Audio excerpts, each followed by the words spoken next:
হকে আত্মনিয়োগ কৰি আৰু সমাজৰ সকলো স্তৰৰ মানুহক সচেতন কৰি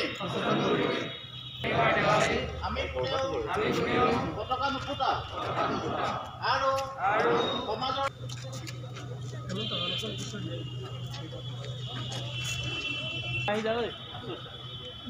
এনেকে নাচাম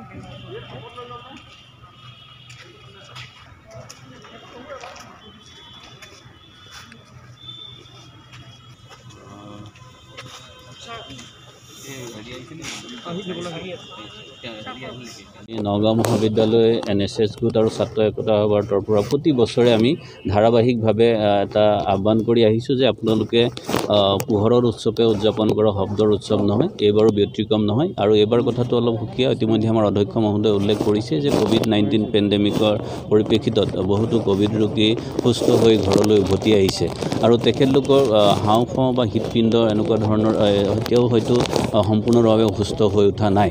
গতিকে এনে অৱস্থাত যদি আমি শব্দ প্ৰদূষিত কৰি গোটেই পৰিৱেশটো বিনষ্ট কৰোঁ, তেখেতলোক হয়তো আকৌ অসুস্থ হ'ব পাৰে।